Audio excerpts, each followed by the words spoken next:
Hello, everybody. Welcome to another episode. This is almost starting our new schedule of the Ginge and Pedro show. Yeah. Very, very soon here in a couple weeks, we'll be starting a new weekly schedule where we'll be moving from Sundays to not Thursdays. I think it was Tuesdays, Pedro. Is that a new day? It's Tuesdays. Yep. Okay. It's all my fault, guys. It's all my fault. The It is Sunday Pedro. schedule got a little bit tricky for me, so now we're moving. If you enjoyed your stuff Sunday around. mornings with Ginge and Pedro, you're not going to have that anymore. So be sure to send Pedro a series of angry tweets about it. Correct. I'm sure that So he will appreciate that very much. No, but with the loss of one show comes the start of another. We have our new weekly show, like I mentioned, and with that, we've got our first guest. But without further ado, let me just go ahead and bring her on. Melissa Flores, comic writer. Yeah. extraordinaire. Hi, hello. Thank you so much for having me. Yes. Bienvenida, Melissa. Gracias. I'm so happy There to be you go. here. Yeah. Hello. Hey. We've got Chris Fisk in the chat. What's up, buddy? What's up, buddy? Hi, Chris. Great creator himself. Infinite Tales Chronicles. Okay, so Melissa, how's it going? How's the weather over there? It is Small talk. fantastic. I mean, I feel so lucky. I've talked to other people and it's like 100 and something wherever they are. And over here it stays a nice 86 degrees, 90 degrees, which is relatively good and very cool in the morning and evenings. So weather is great. I love being Beautiful. in LA. Very nice. Do you go out hiking a lot, or do you go out and see the scenery any, or? You would think I would, given where I live, but I'm kind of, especially nowadays, I tend to just be a hermit and stay in my little cave. I don't know if you can see my beautiful little studio cave. This is where I stay the majority of my day. I try to get out in the morning and do some walking and stuff. My girlfriend's a big hiker, but Very good. I'm actually looking into getting one of those walking treadmills, so I'm just not sitting on my butt because I just feel like my butt is just getting so flat now, and it makes me sad. I actually want one of those myself with a standing desk. I've been eyeing this. I think it's called an uplift desk. It's just like a regular standing desk, really, except the cool thing is underneath you can attach a hammock. They sell like a hammock. Yeah, the hammock's not very big, and it looks like it would have a hard time even fitting like your average sized person. But it still is worth a try to me. Like, and also I just want a standing desk. Pedro, there'd be no way you'd fit, bro. That sounds so lazy, man. I'm worried. I'm worried about naps are important. They are. For writers, I think Melissa and I are on the same page here. Pedro, he's the artist, so maybe he works a little harder. I don't know. Yeah, it's not easy for those guys for sure. I feel like I cheat because I just write things in letters, and then they just I'm like, okay, now your turn, and they're like, okay, it's gonna take me a month. I'm like, that much? No. Yeah, but I don't know. Like, I mean, it depends on how much the artist enjoys to draw. Cause I mean, if you're drawing something you don't like, it will feel like, here you are, and then you want to kill somebody. But if you're enjoying what you're doing, the story's good, then no, dude, it's gonna be fun. Yeah. Okay. So Chris says, with a little note about standing desks. Standing desks scare me because I'm afraid mine would be a Decepticon. Ever see those things transform between modes? I haven't, but that's something to look out for. I will be checking that in the Amazon description. Yeah, that was a Decepticon. Didn't that happen in that awful movie?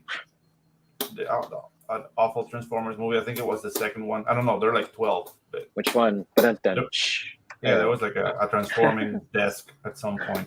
I've seen 2 Transformers movies. The first one and the Bumblebee one, which I thought was really good. Yeah, Bumblebee was good because it's not that like Michael Bay universe, like explosions and synthesizers going at the same time. That grows old fast. Here's what interests me about Michael Bay, myself, and I think a lot of people also forget that his first movie was Bad Boys, and then after that was Armageddon, which I mean, to me, I guess those are like big explosive action movies, but those are 2 of some of the better movies probably in his catalog, you know what I mean? So for him to go from that to Transformers, which, I mean, this isn't a shit on Michael Bay episode. Maybe we can do that next time.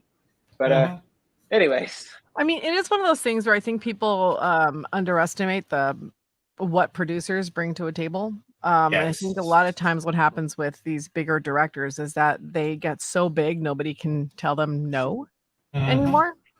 And so that's why you tend to see their first movies be relatively good. And then as they get more bombastic and a little crazier, you're often seeing what happens is, a lot of times they'll get final cut, like in their contracts and that sort of thing. And you don't have a producer who's good at, working with the director, kind of needling it down and helping keep things a little less insane.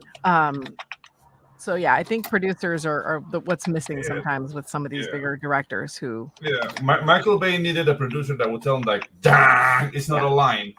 So enough of that. Let's go. We got bigger fish to fry. We have an awesome project to show you. Melissa is a freaking ace. Well, just for what I've seen, so I'm very excited to see what she brings.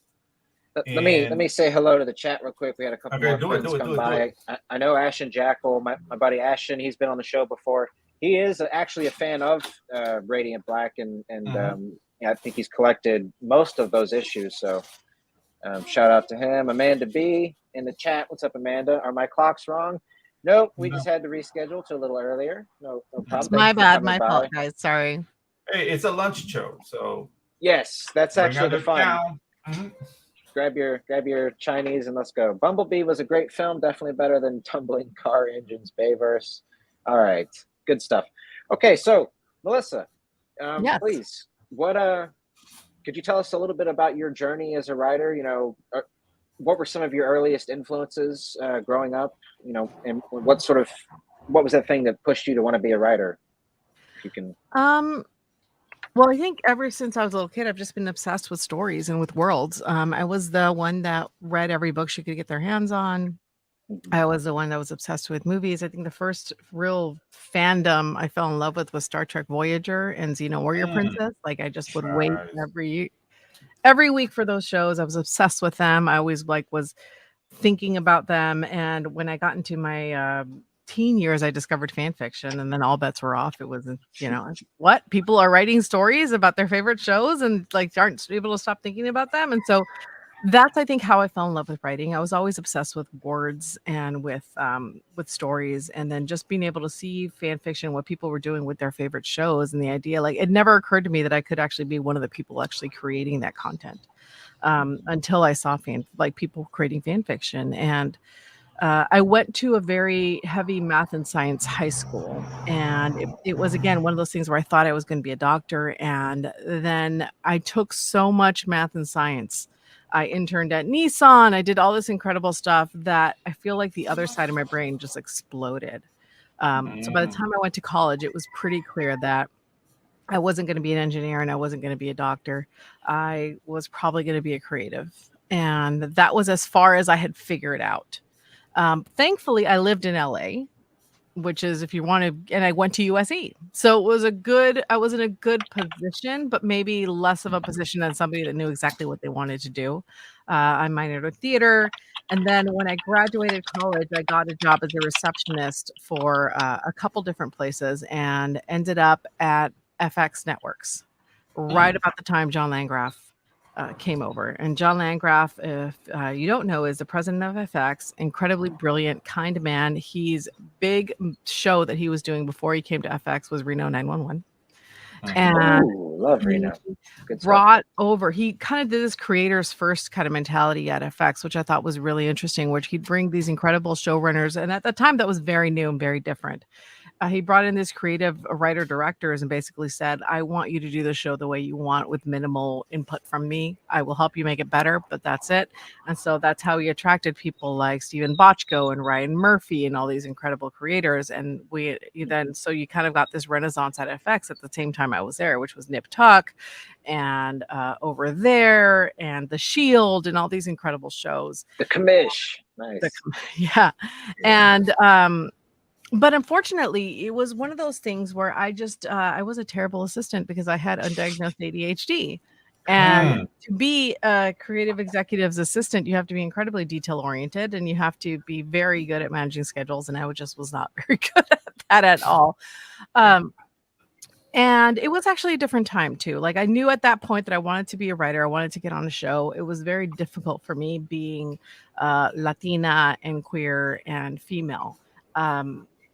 Very different time than what it was. I remember actually getting very close a couple times to get into writers' rooms with support from people.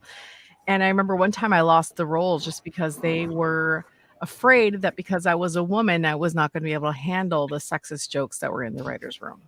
And so they hired the guy.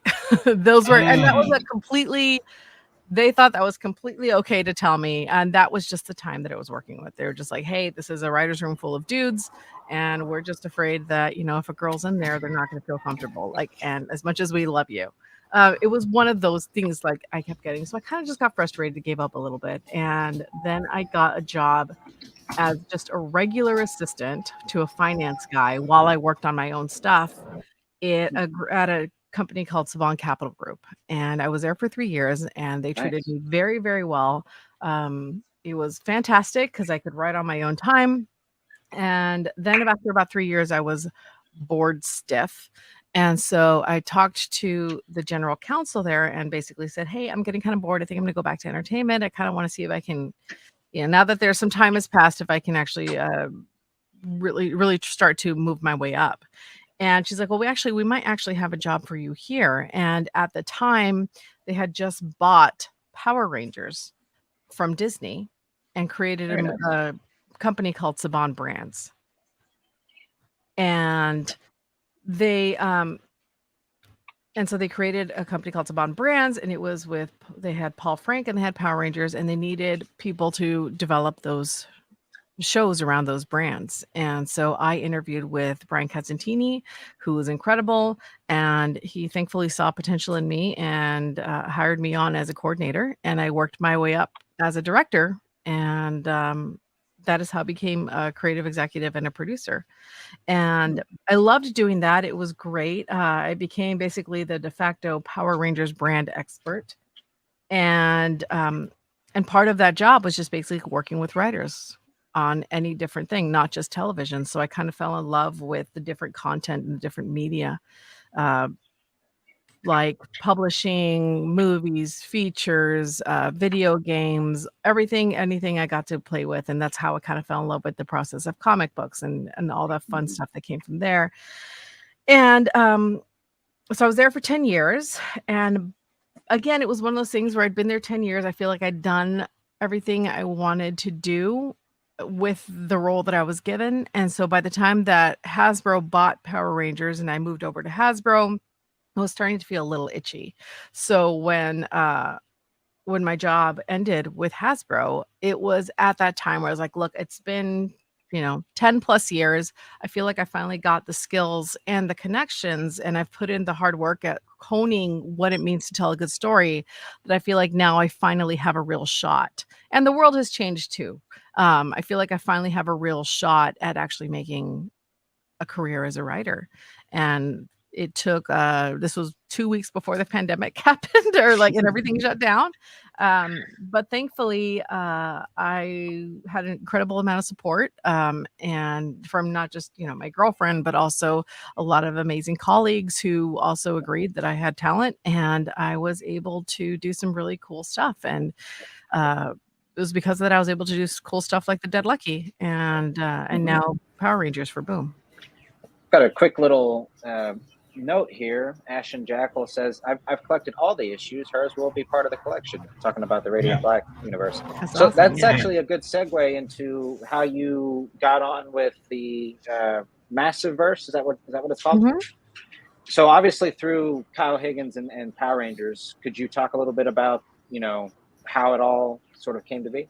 Of course, yeah. So Kyle and I got to know each other when I was still at Saban Brands. He had come on as the lead writer for the Mighty Morphin Power Rangers stories for Boom.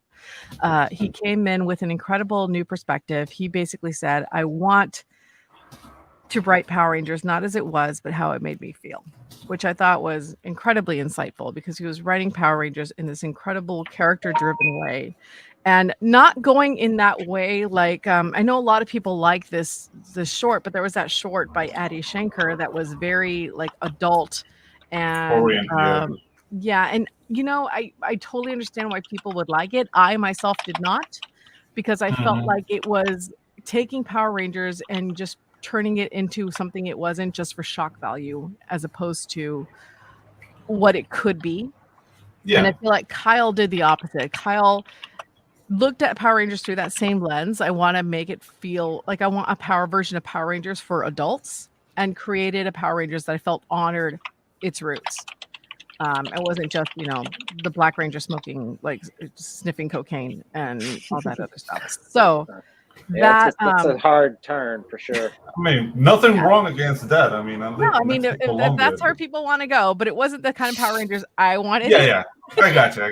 So, I kid. Yeah, he was fantastic. At the time, we had not done anything like that for Power Rangers in publishing. All the stuff we had done was very young, and with the Boom license and those Boom editors, they really had a different vision, and it required a little bit of education for us, for sure. Yeah. But we I really got to know and respect Kyle, and really got to get inside his head and see the kind of stories that he was telling, and we challenged each other quite a bit. And he also came to us and said, hey, I want to direct a short film for Shattered Grid, and I want to and I hired him to create the story mode for Power Rangers Battle for the Grid. So we really got to know each other as colleagues and then as friends. Could I ask real quick? Yeah. That, because I've actually played that Shattered Grid game, and it is a good bit of fun. It's just the kind of fighter game, right? Mm-hmm. Yeah. So is the short you're talking about, is that the Lord Draken short with Tommy, the live action one? Mm-hmm. Yes. So okay, that was awesome. Yeah, he did the Shattered Grid event for Power Rangers for Boom, which was our anniversary event, which was incredible, really fun. Him and Ryan Parrott put together this incredible event for us, and to help promote it, he's a director first and foremost. That's what Kyle is. He's a director, and I think you see it in everything he does. But he wanted to direct a live action Power Rangers short, and he came to us and said, "This is what I want to do. You don't have to do anything. You just have to say okay." And thankfully, by that time, we had trusted Kyle enough to be like, okay. And so I was able to be on set with him, and I helped get the approvals through for him. But it was very little that we had to do. He killed it. I just provided some footage and some props. They could have been gods. Yeah. As a fan, I'm having a hard time because, I mean, don't let my youthful looks fool you. Like, I was too old to watch Power Rangers, like the TV shows. So I'm more familiar with like the Super Sentai done in Japan in the 80s. And like it's made for kids, even the Japanese material. So trying to make it adult, like I see why you would do something like that. That you will think your fan base is growing up parallel to the franchise, so it makes it more adult, but the charm would be lost. So it should be like a parallel, like, yeah, you remember this is how it makes you feel, but don't go full adult, like introducing drugs and sex and like. Well, I mean, at the end of the day, Power Rangers are meant to be heroes. Yeah, exactly. So I think you can do that kind of stuff. You can get dark. Like Lord Dragon was a dark character, and he did very dark things. But I think if you stay true to a brand, and think about what makes that brand special, then you can do those things. They don't feel like so much of you're just doing them for shock value. For shock value, exactly. That's the thing. And so that was he was very good at that. Ryan Parrott was very good at that. Like those themes in those Power Ranger books are very adult and very dark. But yeah, we ended up really connecting as colleagues and then as friends, and doing some really cool things together. And then when he left Power Rangers, we stayed close. And so he would constantly keep me in the loop about what he was doing. And Radiant Black was one of those things. Very cool.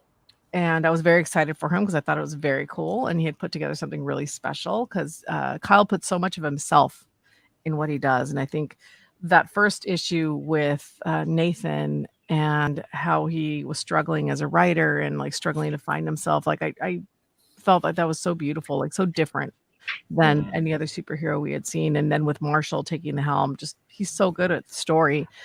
And so when I left, he was one of the people that I talked to, because when I left Power Rangers, I was like, hey, I'm thinking of taking a stab at writing myself. Do you give me an honest answer? Do you think I could? And I asked that of a few people, showrunners, producers, creators, and writers, and Kyle was one of those people, and he said, absolutely, I've seen you work, I think you can do it. And because he knew that, he and I continued to have lunch. We continued to be friends, obviously. And so he said, hey, the Massive Radiant Black is doing really, really well. We have a couple of other mutual friends who are doing their own version of superheroes in this world. He's like, but I really want you to take a shot. Like, would you think of a superhero in a city for me and pitch me a book? Nice. And I like, who's going to say no to that? Yeah. So very few people. Yeah. So a couple weeks later, I had the concept for Dead Lucky, and we kind of massaged it a little together and put together a pitch that went to Image. And then it was up to Image. And thankfully, Image saw potential in the book as well. And that's how we ended up with the Dead Lucky. Very nice. Okay. So, yeah, that was actually one little kind of behind the scenes curtain we were hoping to peek behind was what was the process with pitching to Image like? And obviously Kyle was sort of familiar with it, but again, I am very lucky. I definitely put in my time to work and nurture these relationships, but it wasn't like I just went to Image and was like, hey, I got a book. And like, they don't know me from Adam. Like, I was able to make this book happen because one, I had already done a few things for Kyle in the comic book space, so he knew I could do it. But two, he had the relationships to allow me to make the pitch in the first place. It was not like I just went to Image and was like, give me a book. It was a very unique situation that I recognize not everybody has.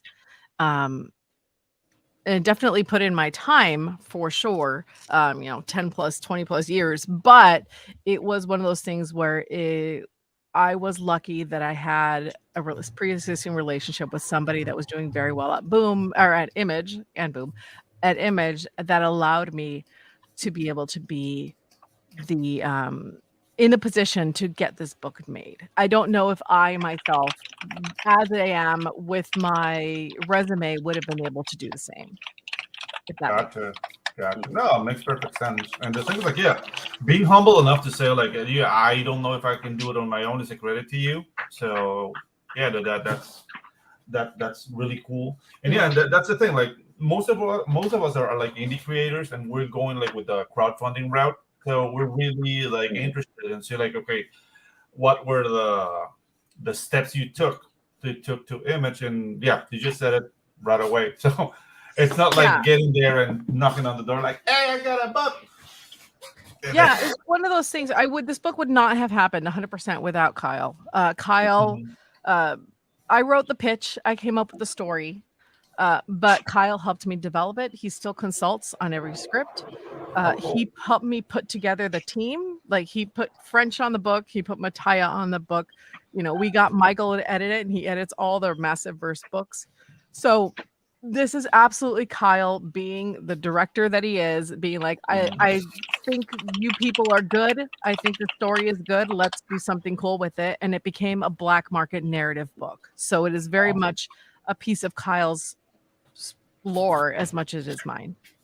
Awesome. Okay, very nice. And the black market narrative, is that Kyle's publishing house? Yes, that's Kyle's. Yeah, that's essentially Kyle's universe. So that's where all these books live. So is that different from the Massive Verse, or is it is a little bit, only that because Black Market Narrative is essentially his company. Massive Verse is the universe in Image that contains all these superhero books that are currently under that banner. Okay, because I think they launched that the Massive Verse and then a week later launched the Spawn universe, and I was like, man, that's horrible timing. I remember that. Yeah, I mean, well, that's the blessing and the curse of Image, right? The Image is creator driven, and so everybody essentially you get to do your own thing. Every single one of us that has one of these books, whether it's Dead Lucky, Rogue Sun, Inferno Girl Red, or Radiant Black, we all own our own books, but we're just very friends cool. First, we all work together in some capacity, and we're all hopefully cool people. I know that everybody else is, and I like to think I am. And so we want to stay together. We want to work together, and we want to make this work into a universe. So there's no overlord telling us the way things are. We're working it out for ourselves. Very nice. That definitely got to agree with Chris here. Creator owned IPs are the way to go. That's absolutely, yeah. And that's also super, I don't know if gracious is the word of Kyle, or just thoughtful to structure the, working within his universe like that, and still allow you to retain the rights. It's cool. I mean, every single one of them, but Kyle especially, is very generous with their success, I think. And it is one of those things where, especially in this industry, never ever treat assistants like crap. Never ever see anybody below you as somebody that you're better than them, because in 2 or 3 years they are directors, they are vice presidents, they are the people that remember you and will absolutely lift you up. I would not have gotten the Boom Power Rangers gig had I not known Daphne, the editor, and had her be aware of the fact that I was a writer now. She had, spent 10 years or 6 years with me, seeing all my notes.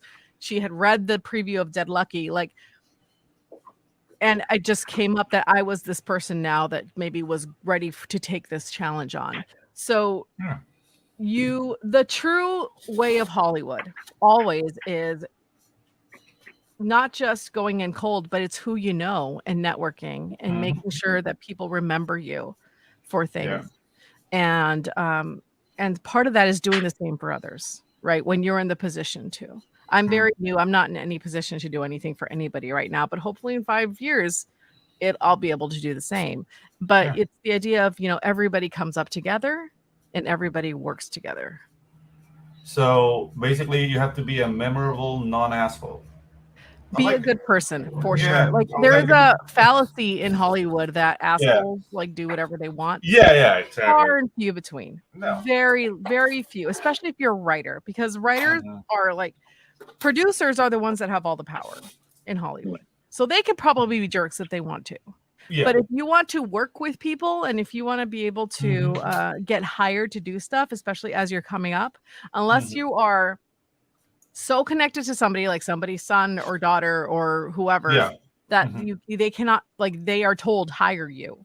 But if you come in with no connection with, like me, just some random girl from LA who wanted to make it, you have to be easy to work with. You have to take notes well. You have to be a good person, and you have to not be an asshole. And because that's going to make people want to work with you again. You can get hired one time, but that can't mean that you're not going to get hired again. I'm in a writer's room right now. I'm a staff writer on a show right now. And the only reason that works is that because you're writing with 10 other people. You can't. I'm gonna make a note of that. Don't be an asshole. Treat everybody well. Everybody. You might want to get that tattooed on your forehead, Pedro. On my cheek, right here. You never know who's going to be in that position in 2 years, 4 years, 10 years. Yes, that's always another interesting thing people wonder about, is how does somebody reach the quote unquote producer status? Is there kind of like a designated path you take to get there, or how does one become a producer? I mean, the most tried and true way that anybody will tell you is you start as an assistant and you work your way up. That is how it works. You either start in a mailroom at an agency, or you get hired as an assistant, either a writer's assistant or a producer's assistant. And you just start. I mean, that's the staff. You work your way up. You put in your dues. I had a very hard time with that because I could not afford to. I grew up in a very middle-class family. I grew up in South Central Los Angeles. I worked, 20 hours a week, and also went to school and tried to get, didn't have a lot of help. My mom worked at USC for 20 years so that way I could get free tuition to go there. It was one of those things where I could not afford to make $500 a week and still pay off my student loans. But a lot of times that is what you have to do. I think it has changed, and I'm grateful for it. But you have to put in your dues as an assistant, and then eventually you get promoted once you've been there long enough and proven that you are mastering the skills needed to become a manager, then a director, then a VP. I mean, my Nathan, who started as a coordinator at Saban Brands, has now been promoted to VP at Nickelodeon. So it does happen. You just have to be hungry, and you have to be willing to do the work, for sure. Very nice. Yes, I like it. Competency rules the day. Hooray! Hooray. Yeah. And initiative, for sure. Initiative and be agreeable. So yeah, like I come from an animation background that I understand like working with big teams. Like agreeableness is a very huge factor in who succeeds and who doesn't. Because I mean, we call it king shit syndrome. And it's the guy like, okay, you can be as good as you are as an animator, but if you can't work with anybody else, you're nothing to the team, so you're fired. Exactly. Go be a poet if you don't want to candy notes. Yeah, exactly. I like it. Okay, so we've kind of spent literally the first half of the show getting to know you a little bit, Melissa, which has been a lot of fun. Now, let's get to know your project a little bit here, The Dead Lucky. Yes. Yeah, tell us. Just give us the pitch real quick. What do we got? So The Dead Lucky is a superhero story told in the Massiverse, and it is about a U.S. Army veteran named Bibiana who has lost most of her platoon in a horrifying accident that she cannot and will not divulge what happened, but it has left her with these electrical powers. And she has been discharged and is now coming home to San Francisco, which is where she grew up, where she was born, but it is not the San Francisco she knows. San Francisco has been privatized by a company named Morrow, who has basically come in and told the government, hey, all this stuff that you guys are doing, we can help fix it. Like your crime is sky high, your, medical bills are terrible. We'll take care of all of it. Let us turn San Francisco, our home city, into the city of tomorrow. So they bring in bots and they bring in all this cyber tech and all this incredible like next gen technology and have turned San Francisco into this incredible tech forward city. But it comes at a cost of privacy, at a cost of moving out and relocated what they see as undesirables, homeless people, lower income people. And so what they have essentially created is a military state, and not everybody's happy with that, including another resistance group called the Salvation Gang, who is trying to push them out. And into that kind of a bit of a powder keg comes BB, and she is the spark. BB, who is used to being a soldier and keeping this exact same thing from happening overseas, is now kind of faced with the reality that this is happening to her home city. And she does not recognize it. And so she's dealing with a tremendous amount of PTSD and survivor's guilt. And rather than have to deal with all of that, she'd rather just punch things. So she puts together a mech and decides she's going to take on Morrow. And that is essentially the book. Very cool. Reminds me of, I mean, in a great way, it reminds me of the great movies of the 80s. Yes.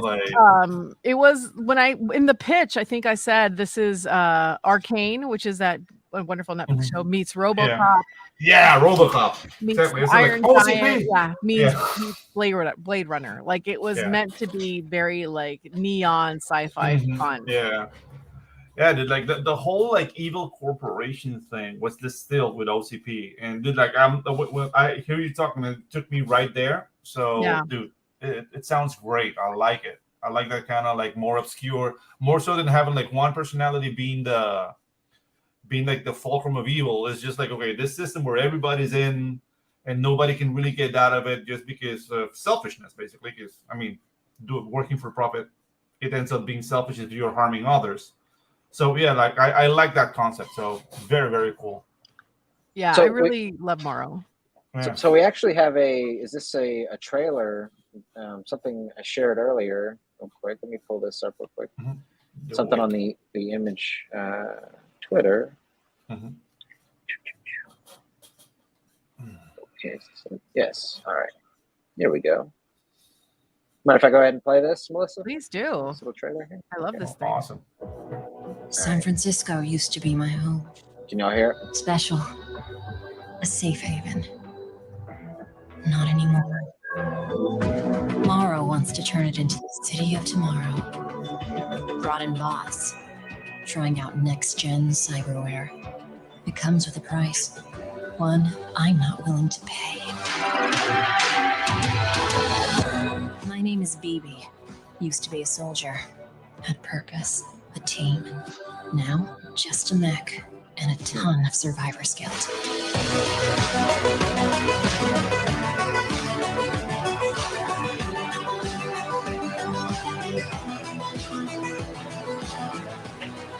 a hero, but I'm here, and I'll fight.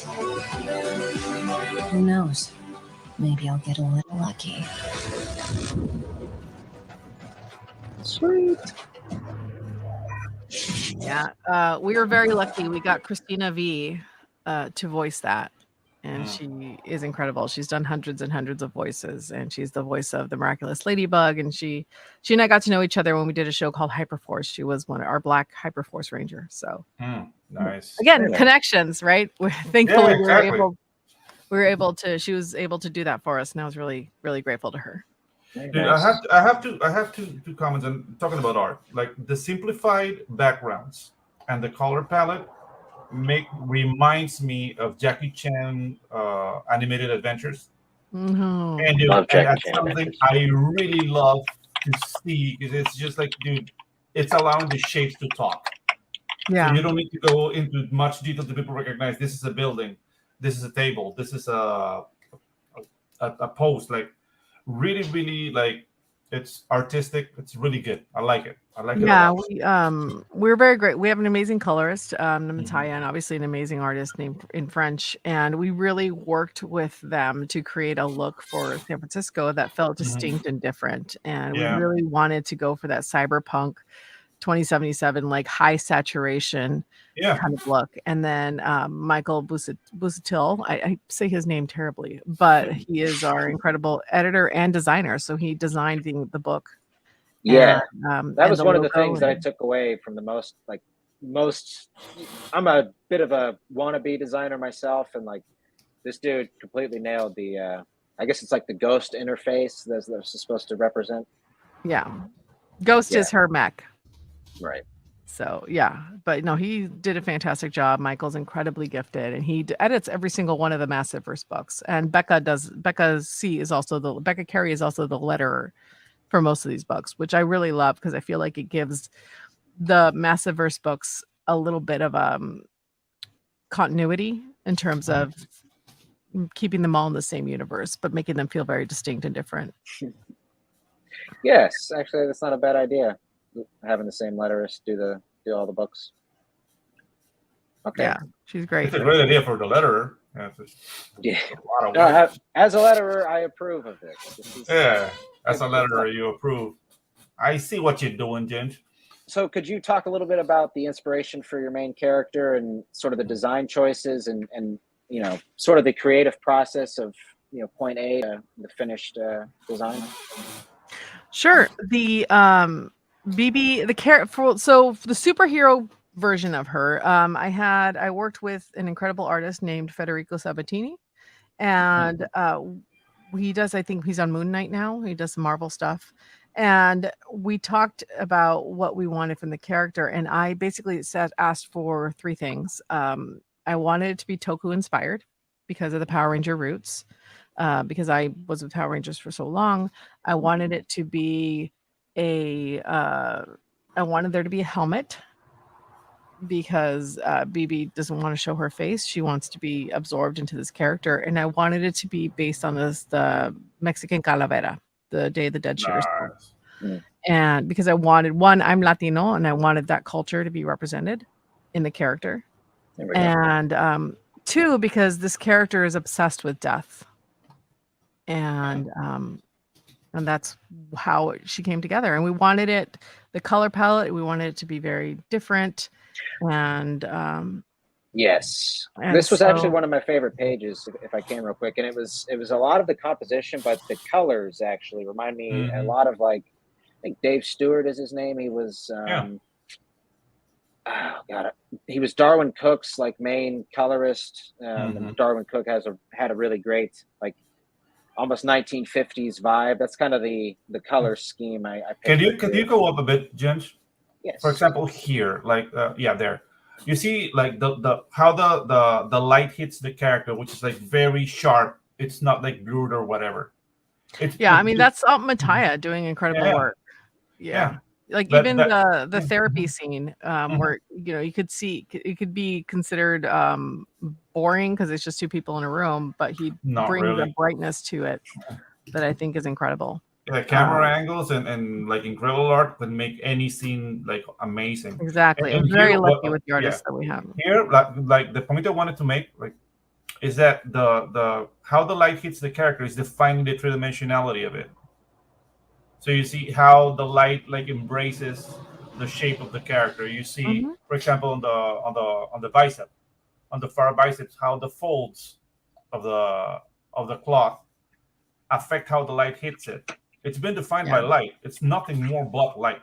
And dude, this is very like they know what they're doing. This is really, really they're good work. incredible. We're so lucky. I worked with Mattia before on a backup series called The Unleashed, and we're very lucky to have him. Him and French work together very, very well. Awesome. So did you put the team together, or was that Kyle? No, Kyle helped me. So I had worked with French before. He was on Power Rangers for a little bit, and then and he did Radiant Black 12, so I knew who he was.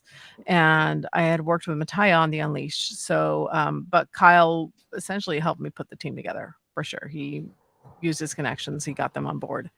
And I was very lucky because, again, like I am a nobody in terms of the comics world. So if I just reached out to these artists and said, hey, I'm on a book, they'll be like, who are you? Why should I care?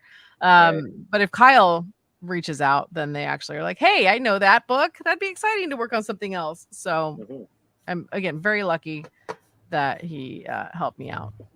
I mean, it's definitely a big opportunity, but it's also really nice of Kyle just to, sort of reach out and help out somebody, because there is a lot of that does sort of seem to be missing with creatives. Not necessarily in every community you go to, but there is a lot of like, I'm going to get mine, and it doesn't really matter. There's almost I think it's the competitive nature of a lot of people that you will just sort of maybe sometimes step over somebody to get ahead. It's there's a lot of that. I mean, he's very good at creating brands, and like I said, he's a director. He's very good at putting people. This is a black market narrative book, so he does own a piece of it. But the majority, but it is our book. It's French and my books at the end, and I'm very grateful to him for that. It's very cool. It's very nice. So, could you talk a little bit about some of the villains in this story, Morrow? Is there sort of any kind of upcoming things we can expect? Any craziness? Let's not go too much further in the pages though, because I don't want to spoil most. Let's not spoil it. My bad. But just leave it right here. So Morrow is how would I put Morrow? It is if it's a company that had incredible aspirations to better the world through technology, and maybe got a little too up its own butt in terms of after a while you start to think you're the best thing ever, and nobody else knows better than you. And you see it a lot. I mean, it is definitely a take on, what if Google decided it was going to become a criminal contractor or not a criminal contractor, military contractors. Amazon at this point is, now employing drones everywhere. So it is one of those things where a company just gets very big very fast, and you have these incredibly this genius people that maybe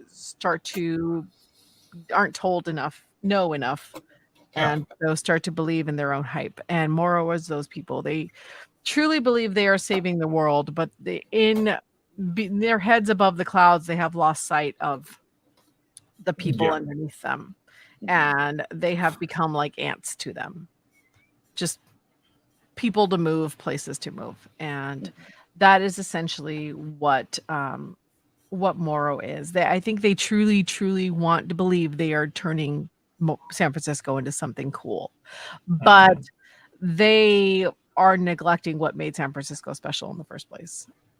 And it is one of those things where in their turns, they believe there's no best. They believe they know best, and they don't understand why maybe a corporation owning a city is maybe not the best thing for freedom in America. For them, they're like, well, if we can do it, why can't we? You guys can't do it. We'll do it. Yeah, that's the question that doesn't ever get asked, really. It's like, well, what is it? What's the saying? We thought we could do it, but we never stopped to ask if we should, or something. Yeah, you were so busy being obsessed with whether or not you could do it, you never thought whether or not you should. Yeah. There's a show called Dark Matter that aired on Sci-Fi by the same creator who did Babylon 5. And that show I thought was fascinating because there was no more countries anymore. There was only corporations. And our government now, with the way the rules are, with the way lobbyists work, there are many, like, corporations are heavily involved in politics now. And so many political donations are done by corporations so that they could sway interests. And I feel like this is not so far a step forward that it couldn't actually happen if a company were big enough and powerful. I mean, living in Latin America, I can say that's completely true. And it's actually happening here. Like, for example, we have a copper mine, like a couple of kilometers up this road, and they own a town, basically. Yeah. If you go there, you live in their buildings. They have their own water supply. They have their own energy. They have their own rules. The only thing, they're still paying people with dollars, which is cool. But, I mean, if you go back into Latin American history, plantations would have their own currency. So the owner of the plantation will pay the peons or the workers in this currency, and then the owner of the plantation owns a store where he sells the peons. Hey, mom. Sells the peons like the groceries and whatnot. So it's like a loop of money back to the owner. So it makes perfect sense. Yeah, it's really nice.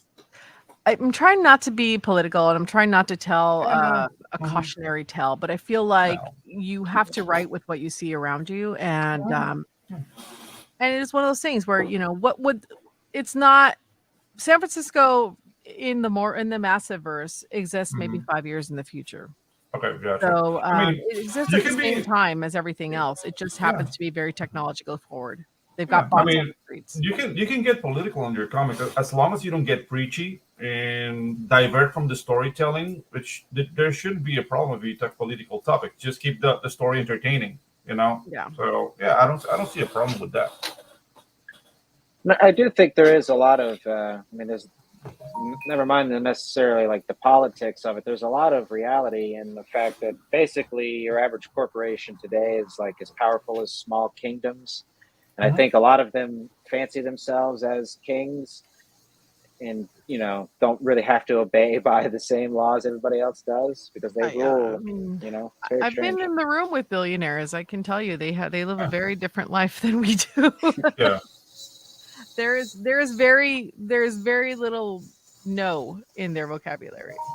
So I definitely can see how quickly your worldview can change when you don't hear no.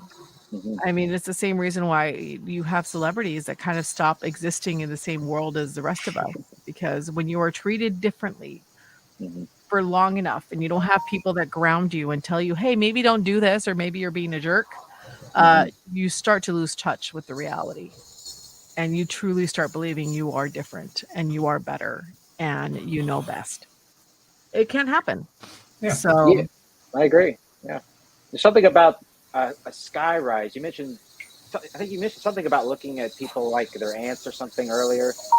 There is something about that, because when you're at the top of a building, a 30-floor building or whatever, and you look down at people, they actually, that's what everybody says, like, oh, they look like ants. You just mean they're so small, but you could sit up there like with your fingers crossed like this and look at the ants. Yeah. Very dramatic. Okay.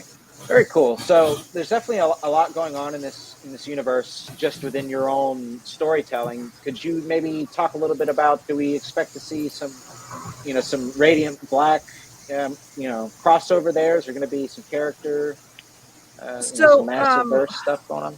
We actually had a big, long talk about it as all the creators together. Ryan Parrott, Matt Groom, Michael, Kyle, myself. It was one of those things, was that something that we want to allow? And I think where we are right now is that we, as a whole, we live in, our superheroes exist in their own cities. And the idea is, if you like Dead Lucky, but maybe Rogue Sun isn't for you, we don't want to all of a sudden turn this into a Rogue Sun book. And vice versa. If you love Rogue Sun and Dead Lucky is not for you, we're not going to turn this into a Dead Lucky, turn that into a Dead Lucky book.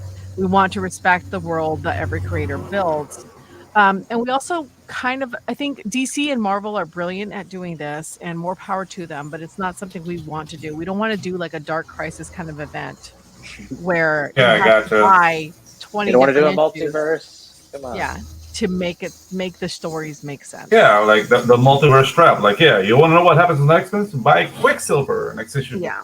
I'm not reading Quicksilver. Yeah. What we do, and so you might see, like for example, Moro exists in every world, and you see like Kyle has a anthology series he has a 4-part series for Shift in the Image anthology books, and they are Moro exists there. Shift is an ex-Moro contractor, so the world exists together. But when you actually might be seeing those heroes crossover are Supermassive, and we just announced Supermassive 2, which BB will be in. So she was in Supermassive 1. She was in the last 2 pages, but this time she'll actually be in the proper story. So you'll see those big crossovers in like a Supermassive 2, where you can pick up that book and have that story make sense, and not necessarily have to worry about who's Radiant Black, what's going on, who's this person in a Gotcha. book. Right. It's almost like the fun of a one-shot kind of story, if I'm understanding it correctly. Like, going and getting like just a fun, 100-page Justice League story, but you don't have to really worry too much about it interrupting your, sort of bi-weekly read or monthly read or whatever. Yeah, I mean those stories matter, and we definitely keep that in mind. So whenever we know, like I know when Supermassive 2 comes out, and so I'm keeping that in mind as to okay, what's the last issue of Dead Lucky before Supermassive 2 comes out, and so I know where my character is, so it makes sense for where she is in Supermassive 2. So we're definitely keeping that stuff in mind, but we just don't want to confuse the readers and force them to buy a bunch of books and just to understand what's going on in one Dead Lucky trade. Yep, very nice, and I can assure you that readers actually do appreciate it, just on your average kind of reader base, because everybody's kind of tired of being confused, I think, and that old like bait and switch method. It does tire customers out after a while. So. Well, I think DC and Marvel can get away with it because they're just such big brands. But I'm a new writer. I'm just trying to get people to get interested in the book. I don't want to confuse them already. I'm just trying to tell the best story I can, and hope people are into it. That's awesome. Very good. Yeah, and I read the book, and I have to say I did thoroughly enjoy it. It's a great start for a first issue. Definitely everything you want to see, setting up the character, setting up whatever's going to come next. So very, very exciting stuff. Melissa, we're getting ready to wrap up the show here. We've gone for almost an hour. Is there anything else you'd like to add or plug, or anything that we didn't cover? Sure. I mean, beyond the Dead Lucky, obviously, Radiant Black, Rogue Sun, Radiant Red all had new issues come out yesterday. So check those out. They're all incredible books. And Radiant or Dead Lucky is out next week, which I still quite understand or believe in my head. That'll be fun. And then I also after issue 100. I'm starting to write issue 101 for Mighty Morphin Power Rangers for Boom Studios, so that'll be out in the next few months, as well as Radiant Pink, which is another Dead Lucky another Radiant Black miniseries based on Radiant Pink that I'm co-writing with my friend Megan Camarena. And that's going to be out late this year. And everything else I can't talk about, but I'm very excited about that. All right. Well, congratulations to what's definitely been probably a lot of fun for you, just kicking off your comic book career, getting the ball rolling here. So very nice. The Dead Lucky, you said coming out next week. So what's comic book day? Is that Tuesday or Wednesday? Wednesday. Wednesday here. Okay. So my fellow viewers out there, check your local shelves Wednesday for the Dead Lucky #1. Melissa, we want to thank you for joining us today. Let me say goodbye to the chat real quick. Yep. Our friends over here popping by. We had Ashton Jackal. He's a big Kyle Higgins fan. Chris Fisk. Got so many Chris's. Sugar Chris. Chris Fisk. Good stuff. Oh.